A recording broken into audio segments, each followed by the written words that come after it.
जोर से बोलते ही नहीं है। हालेलुया। प्रभु को धन्यवाद आज के अच्छे दिन के लिए, अच्छे समय के लिए। और ये हमारा एक अच्छा दिन है जहां हम परमेश्वर की आराधना करने के लिए आते हैं और अपने उत्साह को, अपने विश्वास को जाहिर करने का हमारे पास ये अच्छा अवसर रहता है। जब संसार में हम होते हैं तो बाकी 6 दिन हम अपने कामों की ओर निकालते हैं, लेकिन परमेश्वर ने हमें ये 7वां दिन दिया, विश्राम का दिन दिया, जिसमें हम परमेश्वर में विश्राम पाते हैं, शांति पाते हैं। प्रभु को धन्यवाद। ये समय रहेगा कि हम बाइबल पाठ की ओर चले, तो हम इस समय बाइबल पाठ देखेंगे। पहला बाइबल पाठ जो है वो है इब्रानियों की पुस्तक 11 अध्याय 1 से लेकर 7 तक।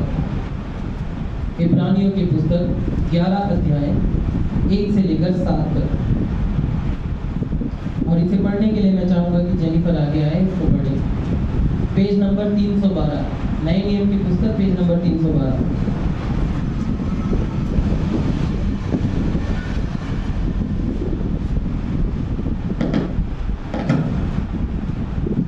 इब्रानियों 11 अध्याय 1 से लेकर 7 तक।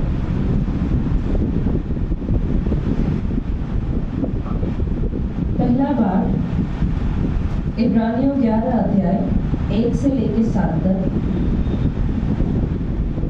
अब विश्वास आशा की हुई वस्तुओं का निश्चय और अनदेखी वस्तुओं का प्रमाण है, क्योंकि इसी के विषय में प्राचीनों की अच्छी गवाही दी गई। विश्वास ही से हम जान जाते हैं कि सारी सृष्टि की रचना परमेश्वर के वचन के द्वारा हुई है, पर यह नहीं कि जो कुछ देखने में आता है वह देखी हुई वस्तुओं से बना हो। विश्वास ही से हाबिल ने केन से उत्तम बलिदान परमेश्वर के लिए चढ़ाया और उसी के द्वारा उसके धर्मी होने की गवाही भी दी गई, क्योंकि परमेश्वर ने उसकी भेंटों के विषय में गवाही दी और उसी के द्वारा वह मरने पर भी अब तक बातें करता है। विश्वास ही से हनोक उठा लिया गया कि मृत्यु को ना देखे और उसका पता नहीं मिला, क्योंकि परमेश्वर ने उसे उठा लिया था। और उसके उठाए जाने से पहले उसकी यह गवाही दी गई थी कि उसने परमेश्वर को प्रसन्न किया है, और विश्वास बिना उसे प्रसन्न करना अनहोना है। क्योंकि परमेश्वर के पास आने वालों को विश्वास करना चाहिए कि वह है और अपने खोजने वालों को प्रतिफल देता है। विश्वास ही से नूह ने उन बातों के विषय में जो उस समय दिखाई ना पड़ती थी चेतावनी पाकर भक्ति के साथ अपने घराने के बचाव के लिए जहाज बनाया, और उसके द्वारा उसने संसार को दोषी ठहराया और उस धर्म का वारिस हुआ जो विश्वास से होता है। यह प्रभु का पवित्र वचन है। इसके पढ़े और सुने जाने पर हम सबको आशीष।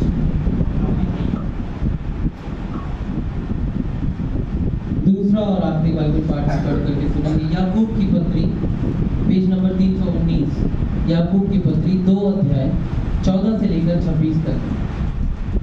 14 से लेकर 26 तक। इस वचन को मैं पढ़ूंगा, आप लोग कृपया अपने स्थानों पर खड़े हो जाएं।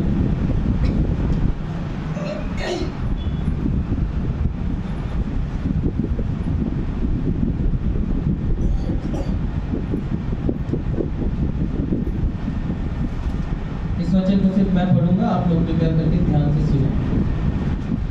हे मेरे भाइयों, यदि कोई कहे कि मुझे विश्वास है पर वह कर्म न करता हो, तो इससे क्या लाभ? क्या ऐसा विश्वास कभी उसका उद्धार कर सकता है? यदि कोई भाई या बहन नंगे उघाड़े हो और उन्हें प्रतिदिन भोजन की घटी हो, और तुम में से कोई उनसे कहे कुशल से जाओ, तुम गर्म रहो और तृप्त रहो, पर जो वस्तुएं देह के लिए आवश्यक हैं वह उन्हें ना दे, तो क्या लाभ? वैसे ही विश्वास भी यदि कर्म सहित ना हो तो अपने स्वभाव में मरा हुआ है। वरन कोई कह सकता है तुझे विश्वास है और मैं कर्म करता हूँ, तू अपना विश्वास मुझे कर्म बिना तो दिखा, और मैं अपना विश्वास अपने कर्मों के द्वारा तुझे दिखाऊंगा। तुझे विश्वास है कि एक ही परमेश्वर है, तू अच्छा करता है। दुष्ट आत्मा भी विश्वास रखते और थरथराते हैं।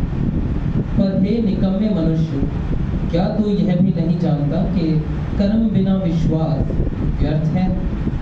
जब हमारे पिता अब्राहम ने अपने पुत्र इसहाक को वेदी पर चढ़ाया, तो क्या वह कर्मों से धार्मिक ना ठहरा था? अतः तूने देख लिया कि विश्वास ने उसके कामों के साथ मिलकर प्रभाव डाला है, और कर्मों से विश्वास सिद्ध हुआ, और पवित्र शास्त्र का यह वचन पूरा हुआ।